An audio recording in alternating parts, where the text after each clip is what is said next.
As a compliment, I've had to make sure to check people and let them know, no. We will not do that.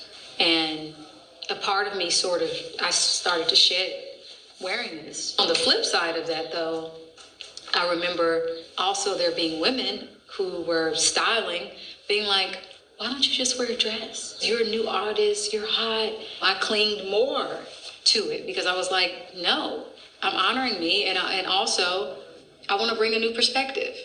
I want to show that whether I show skin or I don't, I'm sexy.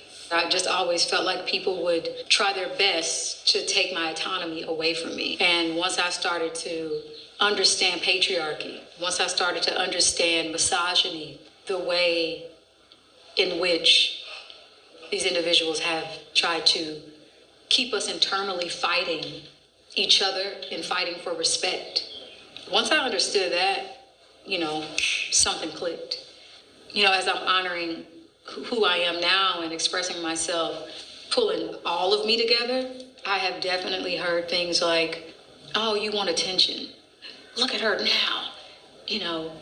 Mind you, they haven't been following anything that I've been doing because if you've seen the evolution, you've seen me honoring so many different parts of who I am over the years. What do you want to do next? Let's take off the jacket. Okay.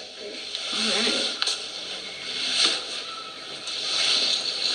So what's the biggest insecurity that you have worked on overcoming or you're working on overcoming? Well, it's interesting that you said take off your jacket because it's these. My boobies. My boobies. I remember when I first started to wear my tuxedo, my breasts were not this big. They were smaller. With, time, I started to get more curvy. My old shirts didn't work. I had to change my wardrobe. And I was just really uncomfortable. And also, my friends would comment on them, but they would always give me compliments like, you have the best boobies. If I get a boob job, I'm taking pictures of your boobs. And you would think I should be like, yes, ooh. But I was very uncomfortable with the change that was happening. It took me years to get comfortable with my boobs. It's probably why I'm like, woo, free them, I can only imagine the horror stories that happened to my ancestors. But I was always taught, do not do anything that will make men be attracted to you.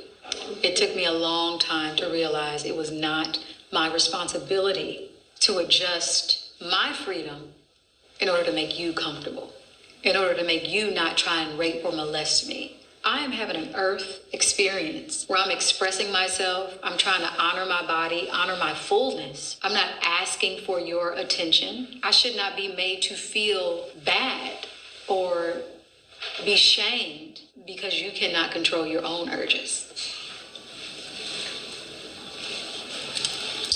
I had to free my own mind.